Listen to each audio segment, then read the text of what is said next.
हरे Krishna everybody. सबका आज की गीता सत्र में स्वागत है। हम चैप्टर 13 में हमने 32 कंप्लीट किया और कितना अद्भुत था कल का। उस दिन हम देखे ना कितना पूरा संवाद में कन्वर्ट हुआ। हमें पता ही नहीं चला कि हमने कितना समय लिया संवाद में। यही तो अद्भुत चीज़ है और मेरे को खास करके बहुत सुगध अनुभूति हुई। मैं उस दिन भी बोला था और उसमें कुछ पॉइंट में जो मुझे क्लियर नहीं हो रहा था। 2 साल से पहले की बात है जब वाल्मीकि का जो बात हुआ था, तो मैंने पूछा था ब्रह्ममुहूर्त में कि यानी बॉडी जब आत्मा निकल जाती है ना, जब बॉडी छूट जाता है तो आत्मा तो रह ही नहीं सकती ना। तो कैसे क्या मूंगी के इसमें आत्मा रही? तो वो हमारा क्लियर हुआ। तो कहते कि उसको क्षेत्र बना देती परमात्मा। जो कितना अद्भुत चीज, वही तो बोलते ना, परमात्मा कब कैसे हमको ज्ञान दे के हम बोल नहीं सकते, है ना। ये तो उनका तरीका बहुत अद्भुत है और बहुत राइट टाइम पे राइट चीज तो देते ही हमें। तो उस विश्वास के साथ हम आगे बढ़ेंगे, है ना।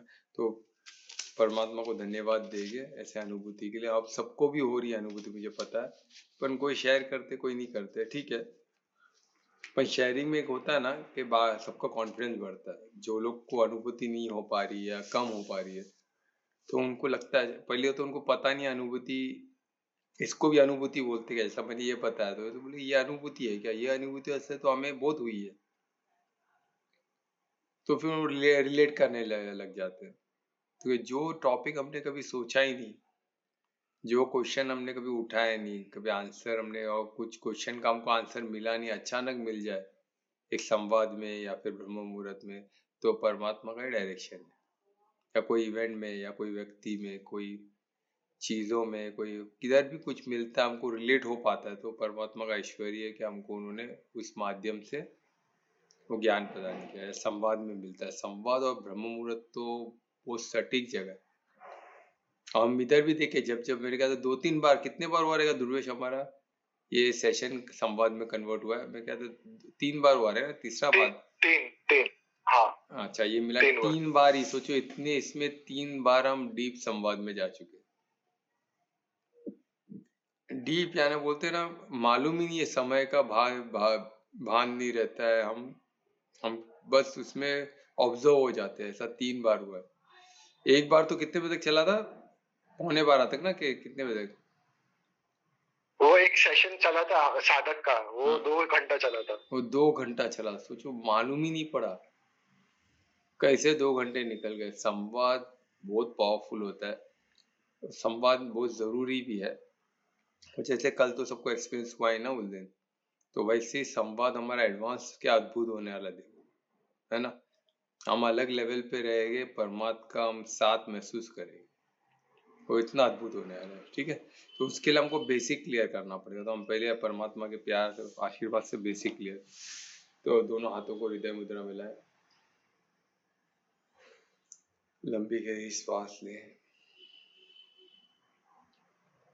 पूरे शरीर को शिथिलता का सुझाव दें कि मेरा पूरा शरीर शिथिल हो रहा है। अनुभव करें शिथिलता को। अनुभव करें कि आपका पूरे शरीर का एक एक कण शिथिल हो चुका है। शिथिलता में समर्पण को देखिए, पूर्ण समर्पण, परमात्मा को समर्पण, परिशुद्ध प्रेम से, अनन्य भक्ति से, और परमात्मा को धन्यवाद देते हुए इस ज्ञान के लिए, उनके ऐश्वर्य के लिए, उनके आशीर्वाद के लिए। प्रार्थना करें कि आगे भी इसी तरह वो साथ देते हुए उनका प्रेम, उनका ऐश्वर्य हम समझ सके, उनके ज्ञान को हम समझ सके, ज्ञान स्वरूप बनकर खुद का और सबका मंगल कर सके। इससे परमात्मा को धन्यवाद देते हाथों का दर्शन करें। हाथों की ऊर्जा को आंखों में लगा है। ओम श्री गणेशाय।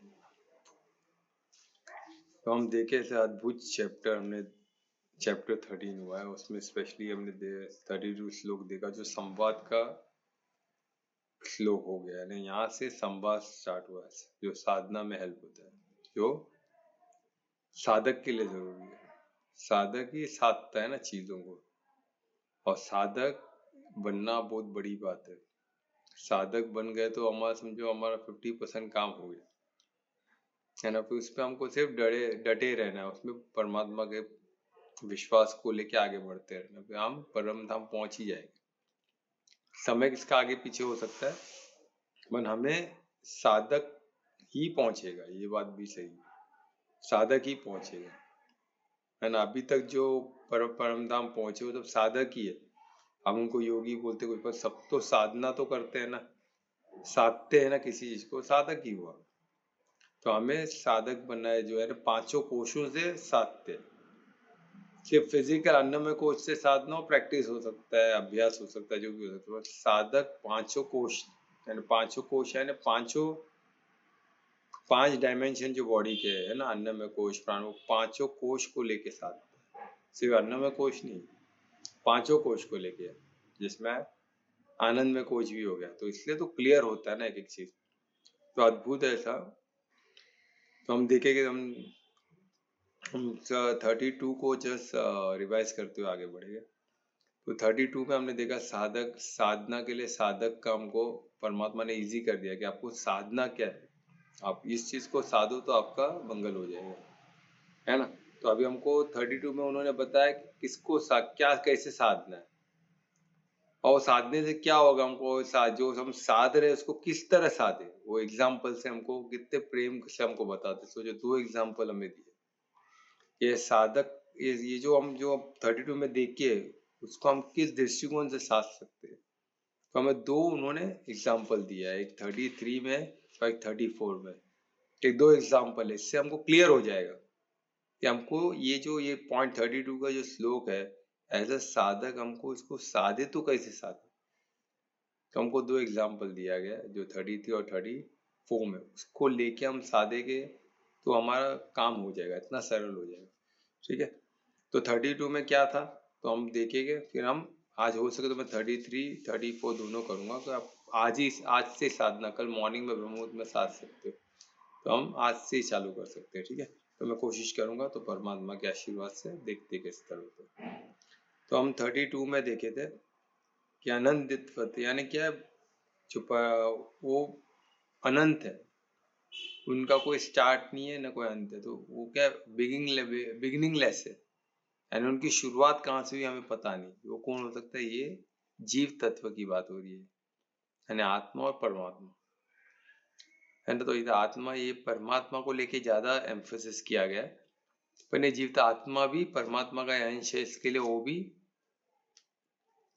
बिगिनिंगलेस है, यानी अनंत है, उनका कोई स्टार्ट नहीं है ना कोई अंत है, ठीक है। तो ये चीज हमको समझना है इसमें, ठीक है। इसके बाद दिया निर्गुण, गुणंतम, निर्गुण, यानी गुण, निर्गुण बोलते हैं ना, यानी जिनके कोई गुण नहीं, और ये किस गुण की बात हो रही है, गुण तो है ही ना आत्मा का, कौन से गुण है, मैंने बोला था शुद्ध सत्व है, पर वो उनका नेचर है, तो एक ही चीज को हम गुणत्वम नहीं बोलते, निर्गुण किसको बोलते, जो एक ही चीज पे टिका हुआ है, उसका जो नेचर है वो बदलता नहीं है ना। तो प्रकृति 3 गुणों में बदलती है, हमने देखा ना, कौन सा था एक, कोई बोल सकता है, तमो, रजो, सतो, ये 3 गुण है, तमोगुण, रजोगुण, सतोगुण, ये 3 गुण में प्रकृति चलते रहती है, कभी इधर कभी उधर, कभी कॉम्बिनेशन परम्यूटेशन का, थोड़ा सतो थोड़ा रजो, कॉम्बिनेशन भी चलता है, मीन तो कंटेमिनेटेड ही होती है, वो प्योर सतो तक नहीं पहुंच सकती है, सतो भी कंटेमिनेशन ही है, पर प्योर सतो यानी सत्य है जो अनंत है, तो ऑटोमेटिकली अनंत हो गए, है ना। तो ये अद्भुत, ये हमने देखा, तो इस तरह साधना है। तो ये निर्गुण, जब गुण किसमें है, वो भौतिक चीजों में ही है, प्रकृति का ही गुण होता है, परमात्मा का वो निर्गुण है, तो गुणों से ये सब उसका एक ही चीज पे उसका पर्सनल नेचर है, वो आज ये गुण कल वो गुण ऐसा नहीं होता उनका, वो सत्व ना, शुद्ध सत्व में जो गुणों के ऊपर हो गया, है ना, वो एक स्टेट है उसमें, तो उसमें कोई चेंजेस नहीं है, जो उसमें परिवर्तनशील नहीं है, वो एक स्टेट में स्थित है। वो इसको ही आनंद में कुछ बोला गया ना, एक आनंद में कुछ में वो आनंद ही आनंद, आनंद क्यों बोला गया, तो एक स्थिति है, उस स्थिति में स्थित है।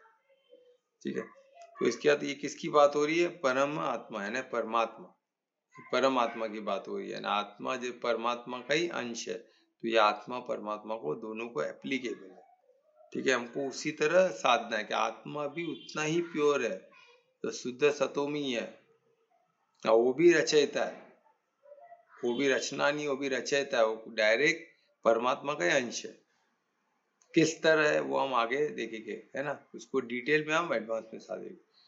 ठीक है, अभी इसमें गीता में हमें एग्जाम्पल मिला है, तो सोचो हम एडवांस में और कितना एग्जाम्पल ले, आप भी कुछ लेके आ सकते हो, हम एग्जाम्पल पे ज्यादा हुए, तो प्रैक्टिकल लाइफ में हम कैसे किए, हम सब एक दूसरे का प्रैक्टिस साधेंगे, बहुत अद्भुत होने वाला है। ठीक है, तो ये हो गया परम आत्मा, यानी आत्माओं की बात हो रही है।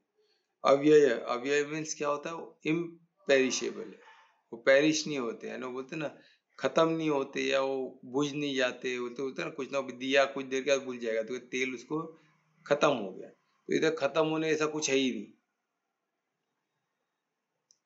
ये कंटिन्यू चलते रहता है, इसका कोई अंत नहीं है, ना न कोई शुरुआत है, ना कोई अंत है, ये अनंत है ना, इसका तो ये इम्पेरिशेबल है, पेरिश नहीं होता है ना, खुद ब खुद, जैसे पेट्रोल डालो खुद ब खुद गुल हो जाता है, ऐसा नहीं है।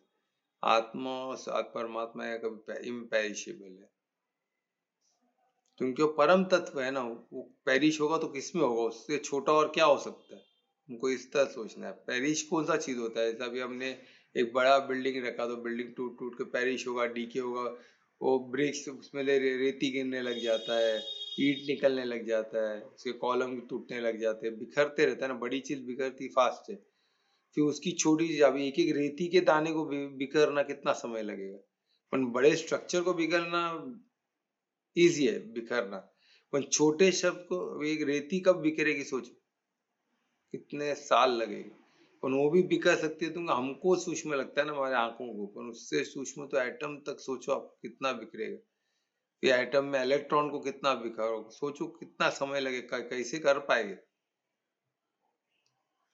फिर इलेक्ट्रॉन में फिर कॉर्ड्स मटेरियल उसको तक कर पाओगे, उससे सबसे अति अति अति सूक्ष्म डिवाइड करते रहो, तब जाके किधर न भागे वो आत्मा और परमात्मा होगी, जो अति सूक्ष्म है, परम तत्व से भी सूक्ष्म।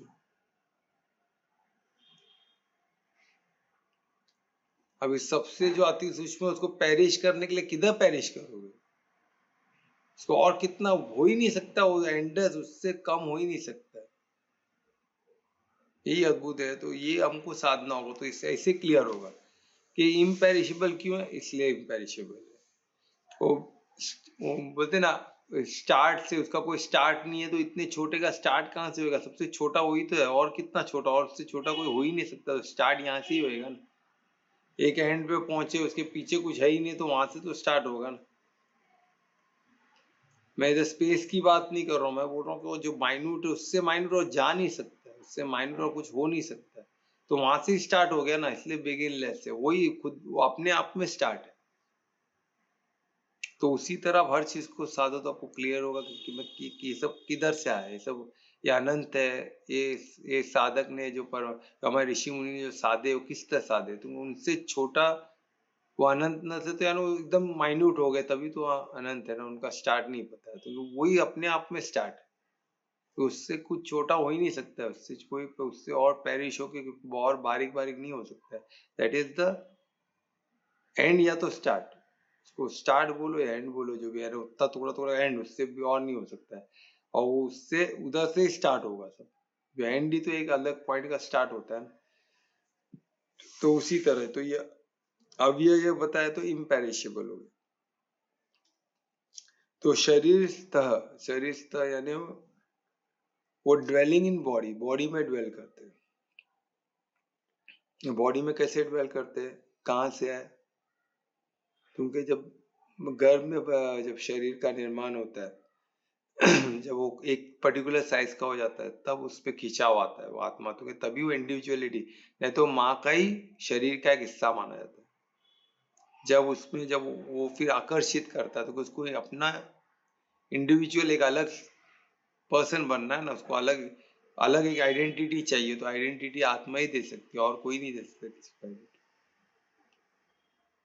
तो वो आइडेंटिटी आत्मा से उसको मिलती है, वहां से उसका एक नया पर्सन का चालू होता है जीवन। तो इसलिए वो ड्वेल किधर करती है, बॉडी में। और कहाँ से शुरू होता है, ये गर्भ से शुरू होता है ना, बच्चे से ना, बच्चे में जब आत्मा जाती है वहां से शुरू होती है, उधर और कोई आत्मा ही नहीं, माता के आत्मा का ही एक पार्ट था ना, वही क्षेत्र का पार्ट था। जब उसमें आत्मा गई तो अपने आप में एक क्षेत्र हो गया। ठीक है, तो ऐसा उनको साधे के तो सब क्लियर होते रहे। ठीक है, फिर न करेंती में वो कुछ करती ही नहीं है, और न लिप्यंती, लिप्यंती में उस पे कुछ दाग वाग लगता नहीं, उस पे कुछ, उसके ऊपर कुछ पोता पोती नहीं हो सकता है, पॉसिबल ही नहीं है। तो इतना माइन्यूट पे क्या, कितना इतना माइन्यूट क्या लेके आओगे जो उसके ऊपर लिप्यंती हुए, और इतना छोटे छोटा चीज क्या करेगा अपने आप में, एकदम बारीक चीज करेगा तो क्या करेगा, कार्य वाइब्रेट होगा तो क्या करेगा, और करा भी तो मालूम कब पड़ेगा हमको। एक छोटा सा किधर तो एक छोटा सा वाइब्रेशन स्टार्ट होता है अति सूक्ष्म से, हमको तो पता ही नहीं चलेगा जब तक तो वो एक बड़े स्थिति, बोलते ना, एक स्थूल चीज पे ना आए वो वाइब्रेशन, तब तो हमको पता ही नहीं चलने वाला है। ऐसे कितने वाइब्रेशन कंटिन्यू हो रहे, पर हमें सेंसेस को पकड़ नहीं सकती। वो कब पकड़ी, जब वो स्थूल लेवल पे आएगी, जब आहट होता है ना, तब अनाथ नाद हमको सुनाई देता है। उसका वो आहट का नाद, अनाथ नहीं, वो हार्ट का नाद हमको सुनाई देता है, तो वो स्थूल रहता है, वो बोलते हैं ना क्लियर रहता है उसमें। तो वो किसी को नाद किधर लगने से वो आवाज आया ना, वो एक वाइब्रेशन कंपन स्टार्ट हो, तो हम तो स्थूल लेवल पे हम सुन सकते, जो एकदम सूक्ष्म लेवल पे कैसे सुनेंगे, नहीं सुनते। तो हमको लगता है वो सब है ही नहीं, एग्जिस्ट ही नहीं करता है। पर ऐसा है क्या, ये साधने जैसी बात है ना। तो ये इसमें न करंती न लिप्यंती में उसके ऊपर कुछ नहीं होता। अभी इस पे कुछ नहीं होता है, क्या बताया इसका मतलब, अभी वो देखेंगे। यानी इसमें बताया गया जो अनंत है ना, जो अनंत है और जो निर्गुण है, कोई गुणों में नहीं आता है, प्लस, और किसकी बात हो रही है, परमात्मा, जो इम्पेरिशेबल है, वो सबसे अति सूक्ष्म है ना, वो बॉडी में ही रहता है, बॉडी के अंदर ही ड्वेल करता है, पर बॉडी का कोई भी कर्म उस पर नहीं लगता, और न कोई उस पर लिप्यंती होता है, कोई उस पर चढ़ता भी नहीं है। बॉडी इंडिपेंडेंट है, उसका कर्म से कुछ नहीं है, भाव और ये कर्म को लगता है, उसको कुछ नहीं लगता, वो जो किया तभी का तभी लगा, हो गया, खत्म हो गया। तो ये हम आता, इसमें हमने देखा कैसे बॉडी और कैसे डेथ, और ये हमने एग्जाम्पल लिया था, इसमें काफी कुछ कर हुआ था। तो आप लोग रिकॉर्डिंग ना मिस करें, जो लोग मिस किए प्लीज रिकॉर्डिंग देते 32 का, और हम उसमें हमारे साधक का भी बहुत, एक बार फिर मैं उसको एक बार क्या 2 बार सुन चुका हूँ। तो कल मैं ट्रैवलिंग कर रहा था, तो उसमें 2 बार सुनना हो, तो एक बार कट हो गया, मालूम नहीं पड़ा कहाँ से स्टार्ट किया, तो फिर से मैं थोड़ा आगे से ही किया, कंप्लीट नहीं सुना, मैं थोड़ा बहुत भगा भगा के सुना। तो सुना तो मुझे बहुत उसमें तो 2-3 पॉइंट और मिले, तो तुम लोग भी सुनो। सुनना आसान होता है ना, कार में ईयरफोन लेके किधर बैठे सुन सकते, तो इसलिए रिकॉर्डिंग बहुत काम आता है। पढ़ना थोड़ा डिफिकल्ट हो जाता है, पर सुनना रिकॉर्डिंग को बहुत आसान होता है। ठीक है, तो ये आपको हेल्प करेगा। तो ये हमारा 32 श्लोक या हमने रिवाइज किया। अभी 33 आज का कौन करना, सॉरी एक कॉल आ गया था।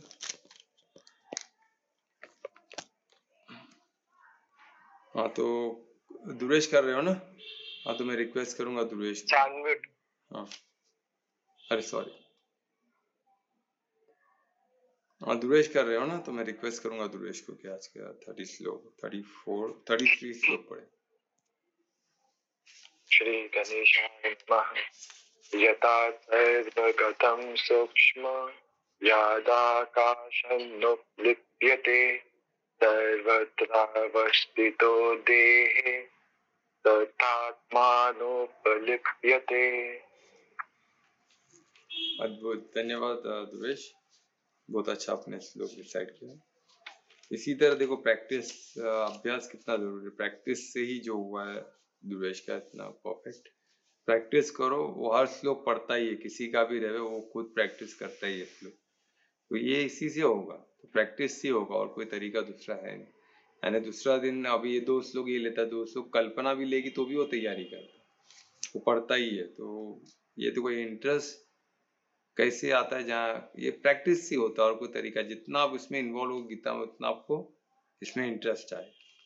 ठीक है, तो ये नशा, ये अलग नशा, ये एडिक्शन का नशा नहीं है, ये परमात्मा का परिशुद्ध प्रेम का नशा है। तो ये वेलकम है। ठीक है, तो अब इसमें हमने देखे, वैसे अब बताया मैं कि ये हमने अभी देखा 32 में हमको परमात्मा ने साधना, क्या साधना है वो दिया है।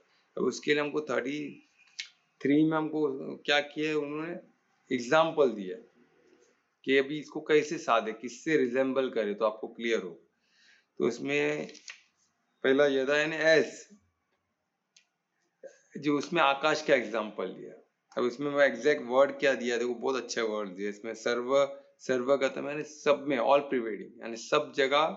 आकाश को हम देखते हैं ना, हर जगह दिखता है ना, ऊपर हम आकाश में देखते हैं, ऊपर की तरफ देखते, तो आकाश तत्व सब तरफ स्प्रेड है। एंड आकाश तत्व वो एकदम सूक्ष्म, भौतिक में ये महाभूतों में आकाश तत्व सबसे सूक्ष्म है, और जो सबसे सूक्ष्म है वो सब में होता है। जितना सूक्ष्म होता है, तो अभी सूक्ष्म है तो वो क्या हो गया, वो सबसे छोटा है, तो उसको और टोड़े तो वो 5 भूतों से अलग चीज हो गई। फिर वो पर 5 भूतों में सबसे छोटा वो है, तो बाकी सब चीज से अलग है, डिफरेंट है, पर ऑल प्रिवेडिंग है, तो उससे सब बना हुआ रहेगा, वो हर चीज में एग्जिस्ट करता है। तो वही इसमें बताया, तो ये सर्वभूत ऑल प्रिवेडिंग है, हर चीज में प्रिवेड करता है ना, ऑल प्रिवेडिंग है, यानी सर्वव्यापी है। ये सर्वव्यापी की बात हो रही है, सर्वव्यापी यानी सब चीज में से वो हर जगह प्रेजेंट है। ऐसा नहीं कि जैसा अभी कोई एक बंदा, कोई एक सोल्जर है तो हर जगह है, हर जगह उनका वो खड़े है, उसकी बात नहीं, हर चीज के अंदर है वो प्रिवेडिंग। तो ये थोड़ा आप साधो तो आपको मालूम पड़ेगा, हर चीज में प्रिवेड करता है, हर चीज में प्रिवेड करने के लिए आती, वो सूक्ष्म होना चाहिए, तभी वो हर चीज में प्रिवेड कर सकता है। कोई बड़ा चीज हर चीज के अंदर हो सकता है क्या? नहीं हो सकता है, तो वो ऑल प्रिवेडिंग नहीं हो सकता है। वो सूक्ष्म चीज ऑल प्रिवेडिंग हो सकता है, एकदम अति सूक्ष्म जो है वो सब पे हो सकता है। तो अभी ये जो आकाश तत्व है, ये 5 तत्वों में सबसे छोटा है, सबसे सूक्ष्म है। उससे सूक्ष्म भी वो 5 भूत का नहीं है, 5 महाभूत का चीज नहीं, वो अलग हो जाएगा। ठीक है, तो 5 महाभूत का सबसे सूक्ष्म कौन सा है? आकाश। इसलिए आकाश और प्रिवेडिंग है। भौतिक में जो हमको जो दिखता है हमारे नेत्रों से, वो ऑल प्रिवेडिंग, इसलिए नेत्री की बात हो रही है, हम आंखों से हम जो देखते हैं, तो हमको एग्जाम्पल वही समझ में आएगा ना। तो इसमें अभी जो दिखता है हमको उसकी बात हो रही है, तो आकाश ऑल प्रिवेडिंग है, यानी हमारे शरीर के अंदर भी आकाश तत्व है, वो ऑल प्रिवेडिंग, वो हर जगह एग्जिस्ट करता है ना। तो वही बता रहे हो। और सूक्ष्म यानी वो सबसे सटल है, वो सबसे सूक्ष्म है। और क्या, किस बात का? आकाश की बात हो रही है ना। तो इसमें बता रहा है जो ऑल प्रिवेडिंग है, जो सबसे सूक्ष्म है, तो क्या है? वो आकाश है, स्काई। वो कभी लिप्यंती नहीं, उस पर कोई भी, वो किसका भी, अभी वो अंदर है तो वो उसको, वो उस पे वो चीज कैसे लग सकता है? उस पे कोई भी उसका दाग नहीं लग सकता है, वो मटेरियल का गुण उस पे लाद नहीं सकता है, उस पे उसका डेंट नहीं आ सकता है, क्योंकि वो अति सूक्ष्म है। एक बड़ी चीज पे कैसे उसको ये होगा? बड़ी चीज को तो बड़ा जगह चाहिए ना कुछ होने के लिए, अति सूक्ष्म पे कैसे करेगा? पॉसिबल नहीं है। तो यही चीज मैं बता, तो वो लिपियन नहीं होता खुद पे, उसका कुछ एंटेंगल नहीं होता है, उस पर कोई दाग नहीं लगता है, ऐसा समझा रहे हो? उस पर कोई भी चीज अवगुण उस पर लगेगा नहीं, तो उनकी अति सूक्ष्म है। ठीक है, तो उसी तरह आत्मा भी क्या होती है? हर बॉडी में है, देह यानी हर बॉडी में है, पर वो उसको, उसका कोई भी बॉडी का उस पर असर है। बॉडी हमारी क्या प्रकृति है? प्रकृति 3 गुणों में होती है ना, तो उसके 3 गुण है, वो भी परसेंटेज जो कम्युनिकेशन बहुत सारे गुणों में होते हैं, पर उसका कुछ भी चीज आत्मा पे लिपता नहीं है, आत्मा पे एंटेंगल नहीं कर सकता आत्मा को। तो सोचो, ऐसे आत्मा होके भी हम बॉडी में एंटेंगल हो जाते, क्यों? कैसे हो पाते? यानी वो रॉन्ग, कितना रॉन्ग आइडेंटिफिकेशन, समझो, हम उसके पार्ट हो ही नहीं सकते बॉडी में, क्योंकि हम पे ये होता ही नहीं है।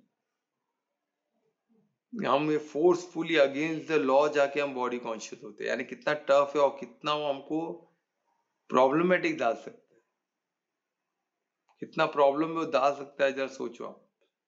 ये बॉडी कॉन्शियस से बढ़कर कोई खतरनाक चीज है नहीं, क्योंकि एकदम ऑपोजिट कर रहे हो आप। जो चीज कभी हो नहीं सकता वो आप समझोगे तो सोचो ना कितना प्रॉब्लम हो सकता है,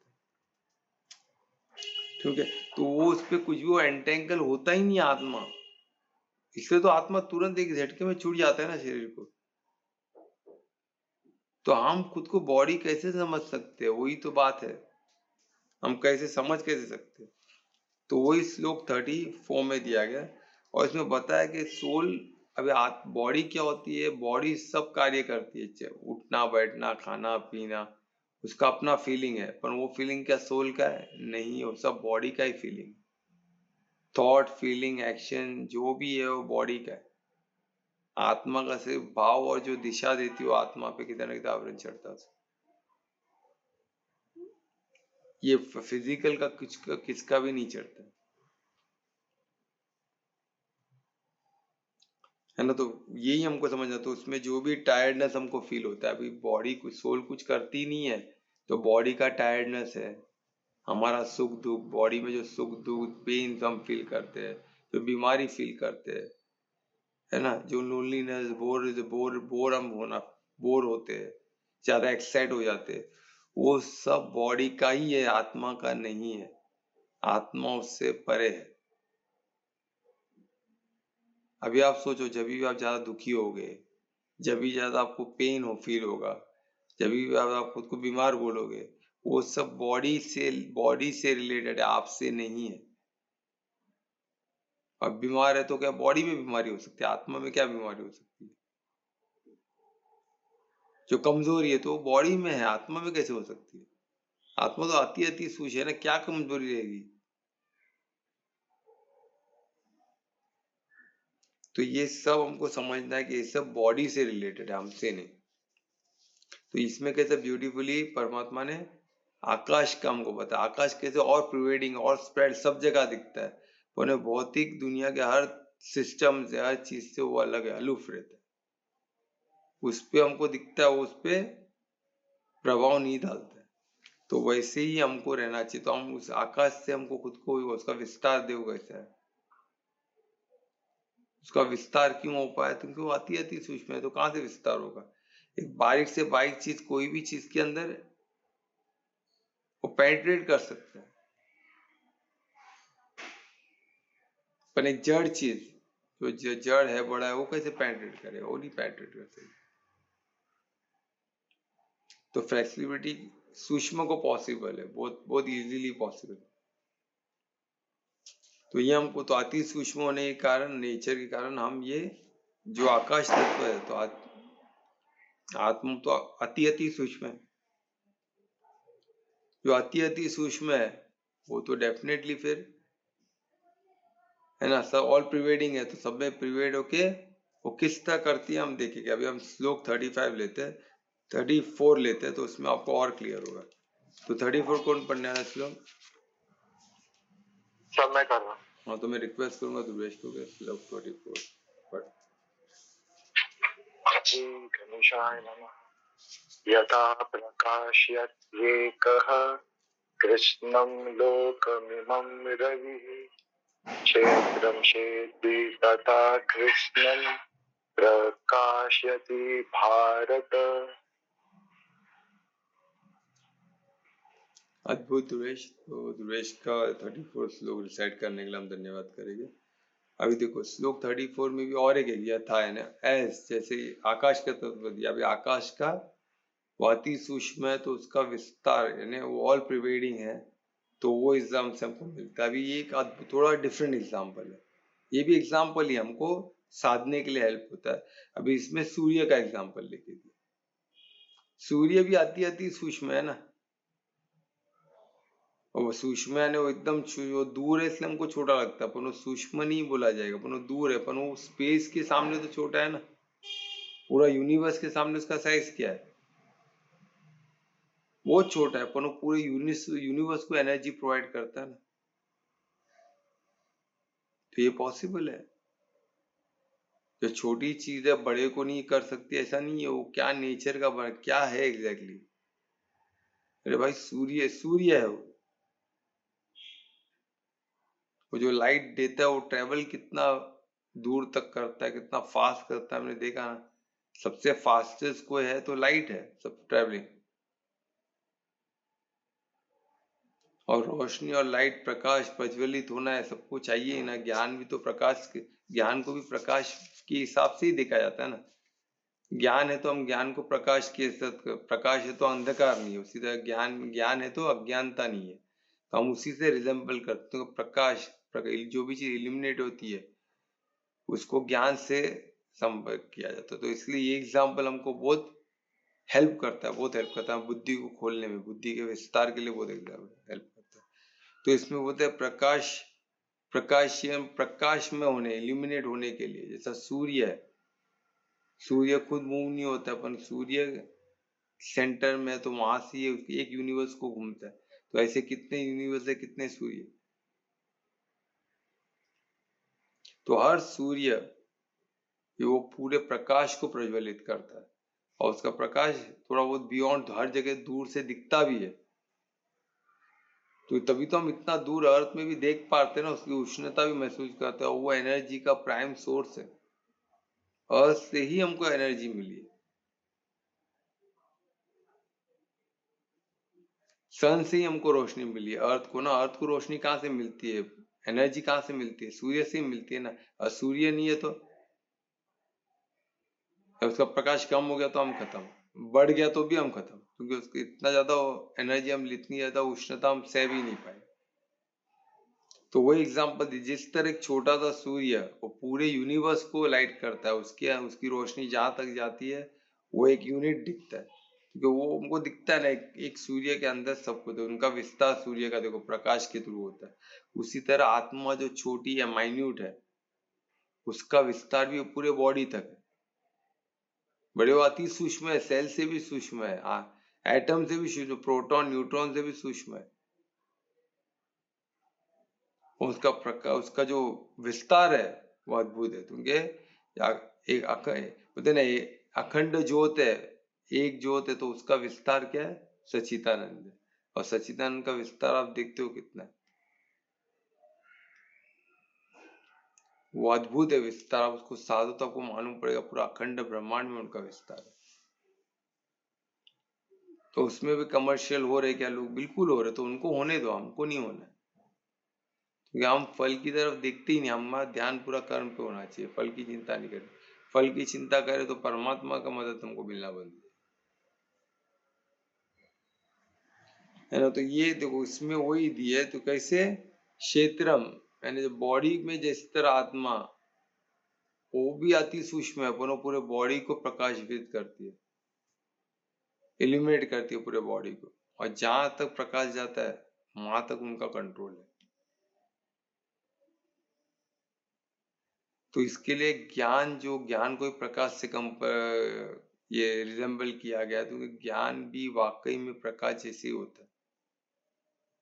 ज्ञान है तो आप इल्यूमिनेटेड रहोगे, आप ज्ञान से बोलते ना, आप संतुष्ट, आप में बोलते ना, आप एक स्थिति इतनी प्यारी दिखेगी कि लोग उससे अट्रैक्ट होंगे, आप लवेबल हो जाओगे। और तो वही इसमें एडवांस, तो वही बताया गया है कि किसी, और ये ज्ञान हमको कहाँ से मिल रहा है, गीता से, एकदम सरल। ये क्या है, सार है हर चीज का, वेद पुराण। तो ठीक है, तो ये था हमारा श्लोक 31। इसमें एक बहुत इंपॉर्टेंट चीज है कि वही बताया कि किस तरह सूर्य का विस्तार पूरे यूनिवर्स तक है, उस तक ये चीज को साधो। आत्मा का विस्तार जो है बिंदु, वो भी तो छोटा बिंदु है ना, उसका विस्तार पूरे बॉडी तक है। तो ये हमारा श्लोक इधर। कुछ क्वेश्चन है तो पूछ सकते हो प्लीज।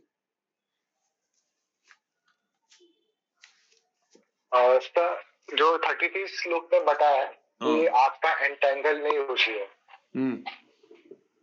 और अगर मैं कोई चोरी कर रहा हूँ तो वो कर्म बॉडी को लगेगा कि आत्मा को लगेगा? अगर कोई चोरी किया तो मैं कर रहा हूँ चोरी, ओके, यानी वो शरीर को लगेगा, बॉडी, मैंने डिसाइड किया ना, तो फिर कैसे लगेगा? अभी देखो, अभी हमको अभी ये एक्चुअली कैसे बताया गया ना, अभी हमको देखना, अभी हम कोई बॉडी को एक्टिविटी करते हुए देख रहे हैं, वो एक्टिविटी क्या लगता है हमको? अधर्म का एक्टिविटी लगता है, वो कार्य धर्म का नहीं लगता है। तो जो भी हो, चोरी हो, किसी को मारना हो, कुछ भी हो, है ना, फोर्स से कुछ कर रहा हो, तो ये हमको एक्टिविटी जो दिख रहा है उसका, कि किसी को मार रहे हैं, किसी का कबर्ड यानी जबरदस्ती खोला जा रहा है, कुछ चीजें वहां से लेके वो जा रहा है, तो ये सब हमको गलत लगता है ना। चोरी उसका है नहीं तो क्यों खोला, सब हमको दिखता है गलत है। तो पर ये गलत है क्या? ये गलत कब होगा? कौन बोल सकता है? कर्म किसको कहते हैं? कर्म के खाते में चढ़ता कि आपका भाव क्या था उस पीछे, और उसके पीछे भाव के साथ उद्देश्य क्या था, ये दो चीज चढ़ते, इसका आवरण होता है आत्मा पे। पर आत्मा शुद्ध, अभी जैसे बोलते ना, अभी कोई आईने पे कुछ दाग लगा है समझो, तो दाग तो सुपरफिशियल लगा है ना, मिरर के अंदर तो नहीं चला जाता है ना। तो उसी तरह आत्मा शुद्ध सतोई रहती है, वो उसके ऊपर एक परत चल जाता है जो उसकी रोशनी को डम कर देता है। अभी हम दिखते हैं ना, किधर किधर ट्यूबलाइट रहता है तो उसके ऊपर डस्ट जमना चालू होता है, वो डिम दिखता है हमें, पर वो डिम है क्या? नहीं, अंदर से इल्यूमिनेटेड है, फुल्ली इल्यूमिनेटेड। उसके बाद डस्ट जम जब के क्या हो गया, उसका इल्यूमिनेशन को कम कर दिया।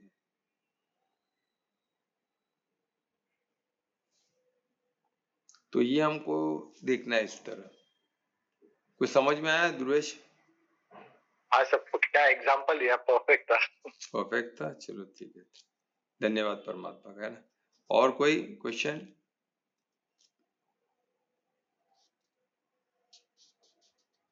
नहीं है कोई क्वेश्चन? चलो ठीक है, कीर्तन कौन करेगा आज? अनीता करने वाली थी ना? अनीता है? हाँ है। अनीता कीर्तन कर रही हो ना? हाँ सर। हाँ, तो मैं रिक्वेस्ट करूंगा अनीता को आज का कीर्तन करे।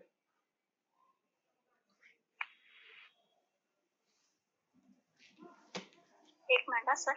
हाँ।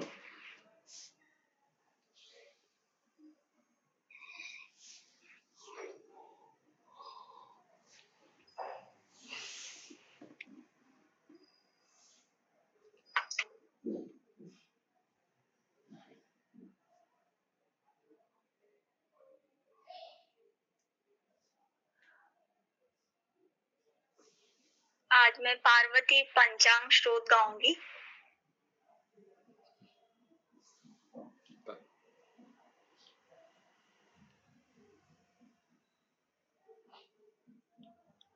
विनोद मोद मोदिता दयो दयो ज्वलांतरा निशुंभ शुंभ दंभ्य धारणे सुदारुणारुणा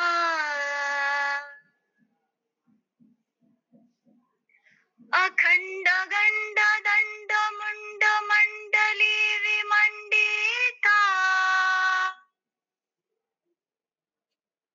प्रचंड चंड रश्मि रश्मि राशि शोभिता शिवा अमंद नंद नंदिनी धरा धरेन्द्र नंदिनी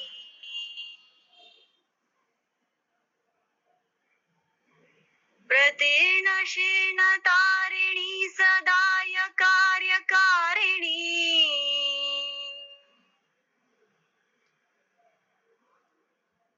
तधन्य कांत कांत कल्प्रियेश कांत कांत का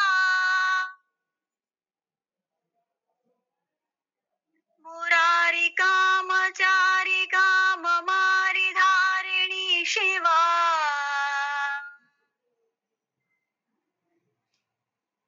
अशेष वेश शून्य देश भद्र केश शोभिता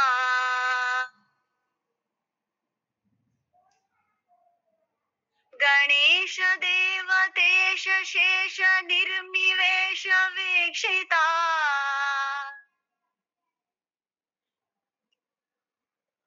चितश्वसिञ्चितालि कुञ्ज पुञ्ज मुञ्ज गुञ्जिता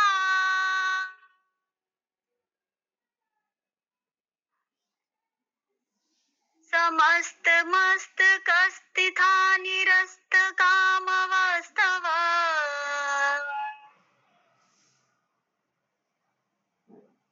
विनोद मोद मोदितादयो दयो ज्वलान्तरा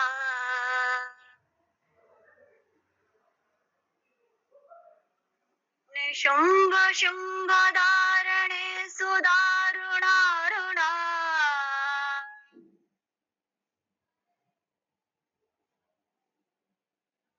निशुम्भ शुम्भ दारुणे सुदारुणारुणा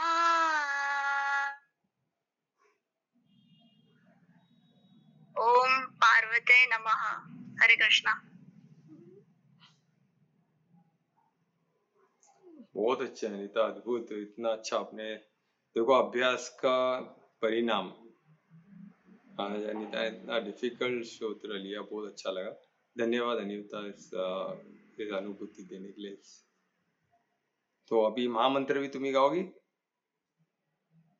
महाआरती? हाँ सर। महामंत्र कर।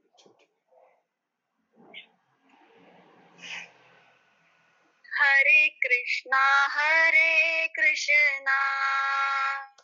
कृष्णा कृष्णा हरे हरे हरे राम राम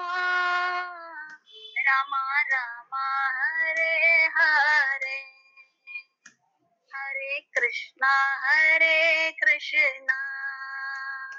कृष्णा कृष्णा हरे हरे हरे राम राम राम हरे हरे हरे कृष्णा